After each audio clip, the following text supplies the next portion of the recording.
I feel like this was the movie that was sold to us with 1 million hits. Right. The other movie we watched, I'm actually posting the review of this one first, but earlier we watched a horror movie called 1 Million Hits, and that one was like, we went into it thinking it was going to be like a social media horror film or a thriller, and no, it was like this after school special. Right. Like, well, that killed 70 minutes of our time before Laura came home and we could watch the Shudder horror film Shook, which is a like horror thriller social media movie. It was actually very confusing. In the middle of it was in the middle of our review for 1 Million Hits, where you thought that was the Shudder horror movie. You were like, man, Shudder's really gone downhill. Or something like that. Like, no, that's the one we're watching later. What this one is, Shook, their latest movie, which starts out about a dog serial killer. Not a serial killer who's a dog. That'd be weird. That'd be awesome. Yeah. But a serial killer who's going around killing the dogs of, like, social media celebrities. Yeah, I guess. And it's pretty cool how it opens with, you think there's this big red carpet event with like these Instagram celebrities and like YouTube stars. Like they're on the red carpet, there's the backdrop and everything and photographers, and then it quickly cuts and it's a much wider shot and you see that this is just in the back in a parking lot behind a building where there's only like maybe 5 or 6 people or 5 or 6 like photographers. That. Yeah, that was pretty cool. It goes into this really like moody cover of Girls Just Want to Have Fun. Yeah. And I thought it was a pretty good cover, honestly. What it becomes for about 2/3 of it is kind of like you're watching When a Stranger Calls for dog lovers. Yeah. More so the remake of When a Stranger Calls, but something like that. Or so she's dog sitting, the main character in the movie, who again is like a Instagram model or an influencer or something. She's dog sitting for her sister, and the dog turns up missing. And again, like I said, think less John Wick, more When a Stranger Calls. If they call and say, have you checked the dog? Yeah. The barking's coming from inside the house. And at first it's like the dog that's turned up dog nat by this crazy guy who's calling in and is making her do all these weird games to either get the dog back or have one of her friends killed. It's like this series of games he's putting her through, and some of it will be really effective, like depending on if you have certain phobias. Really, like, man, if you don't like getting shots, there's one scene in this you're really not gonna like. I'm fine with getting shots, but Laura's not really, so she was like kind of like covering her eyes during that.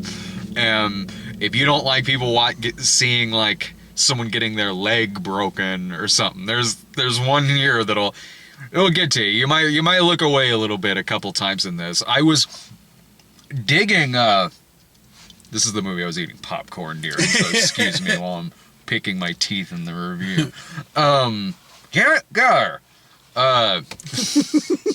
Either get that kernel out of your tooth or Jerrid's dead. I'm working on it.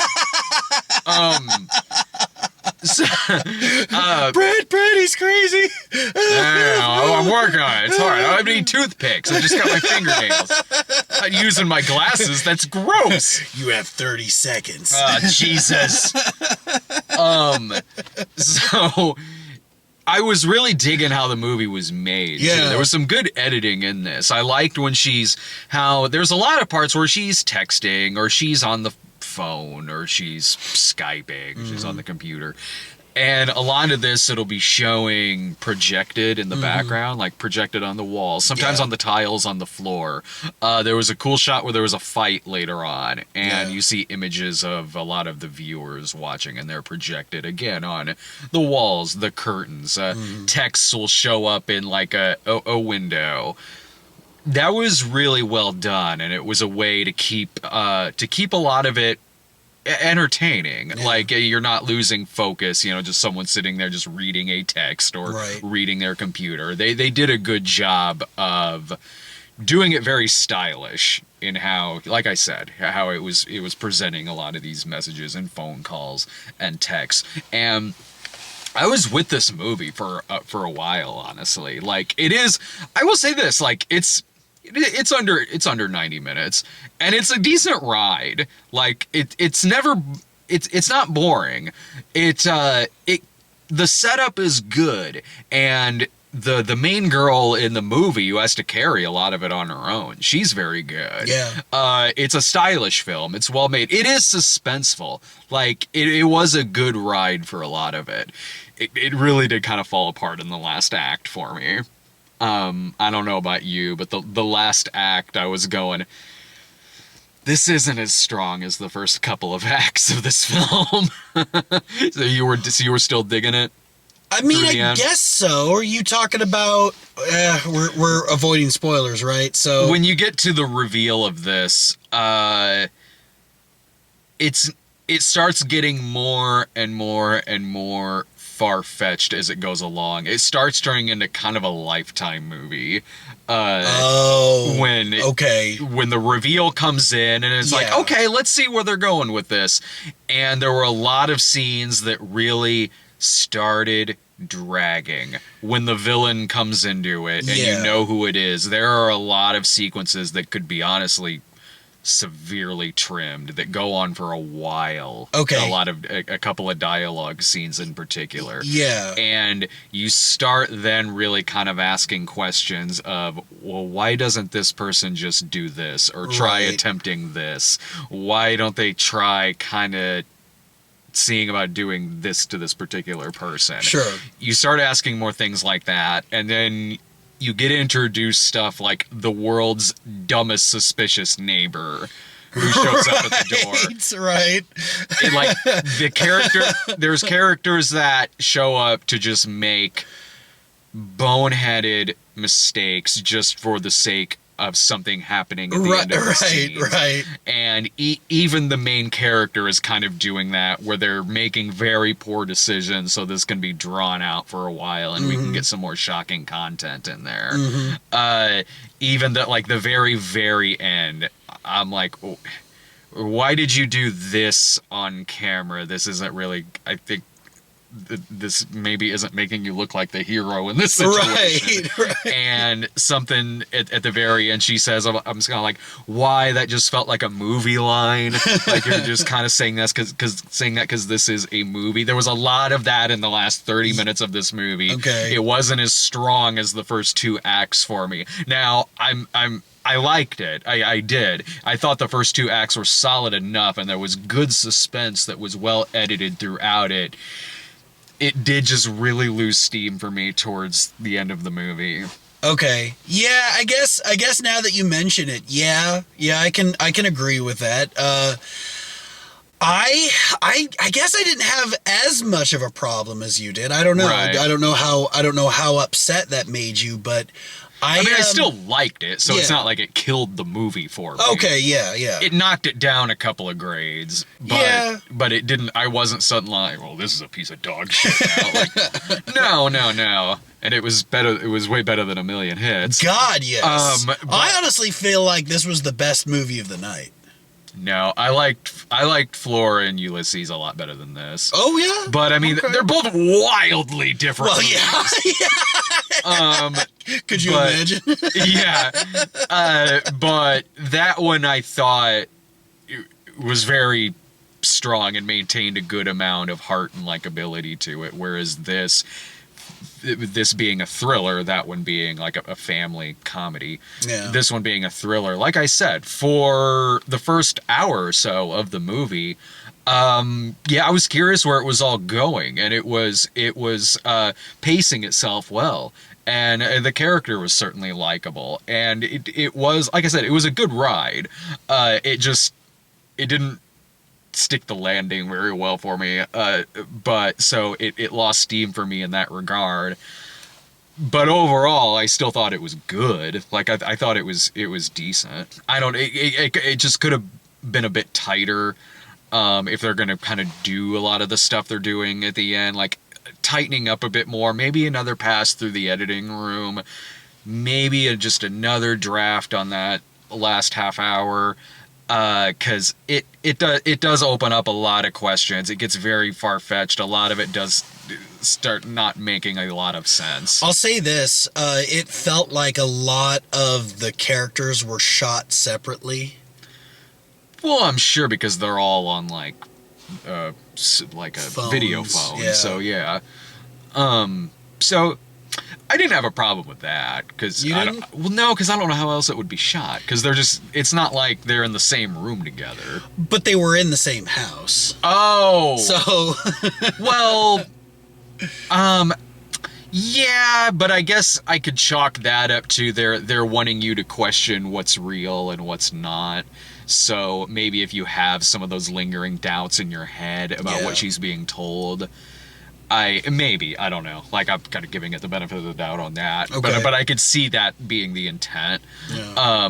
But what you're saying, though, about, well, is this person in this house right now, that, in terms of the last act of the movie, then when you do know what's going on, yeah, then you're kind of asking, well, now that I know a certain person is here, why don't you just go and do something about this? Right. Like, Yeah. But as for the stuff in the first two acts with her friends on the phone and things like that I didn't have a problem with because they're coming in via like video phone, and I think it's supposed to make you want to question the validity of that.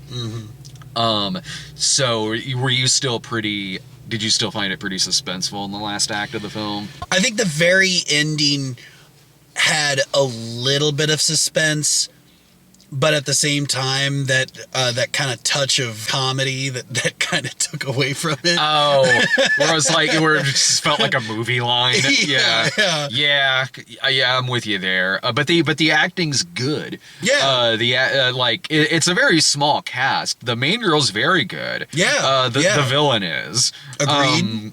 And like I said, even in that last act, aside from things really kind of needed to have been tightened here and there, they were still doing very stylish things.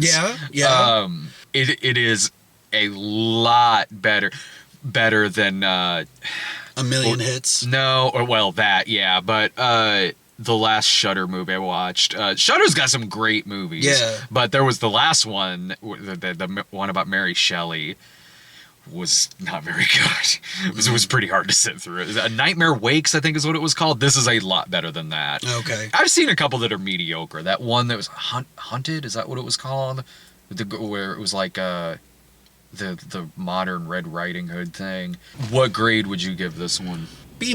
Same. Yeah, we're in sync with a lot of stuff today. Well, except for Flora and Ulysses, what we wildly disagreed on. Yeah, we aside from that, yeah. I knew going into this review, it wasn't one where I had to think about, like, over the course of reviewing it. Like, some movies we review, or even during the review, like, B+, C+. Well, that was me through, I do like listening to your case for like why a movie is a certain way. It's like, well, okay, I can kind of see that. I mean, you got a good way of like influencing, I guess. Because I could be a lawyer. You could. I could. You could. Like the only reason I couldn't is I couldn't do that much studying. I know, right? To get the bar, degree. To get the bar, to pass the bar. Yeah, I know. I couldn't do that much studying and reading and things like that. But you do a movie where you need someone to play a defense attorney or something like that, I could do that. Noted.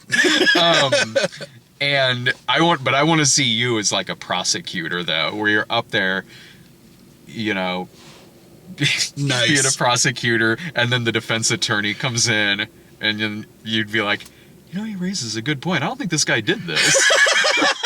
Your Honor. The state drops all charges. The defense attorney's really good. He's way. Damn it! I am not going to be reelected as state's attorney. Son of a bitch. You see a campaign ad for me later on, it'll be like, re-elect Jerrid Foyles for state's attorney. He's tough on crime, except against Brad Jones. Damn, that guy's awesome. Tough on crime. Unless they present a good case on the defense. I'll hear them out. No, yeah, B- on this. Yeah, agreed. Well, shit, that's it. We went through all 4 movies today that I'm posting wildly out of order, so this might be very confusing when you watch these videos. Why are they more tired in this one than the other one? So check out our reviews for... I'll have Flora and Ulysses up before this, and music, most likely. Definitely check those out, especially the one for music. That was the one that was getting asked about the most. Flora and Ulysses? No, music. Oh, okay. Music was the one that got it. Yeah. Was getting asked about when you guys watching music. Soon. Soon. All right, everyone. Take care. Thanks for watching.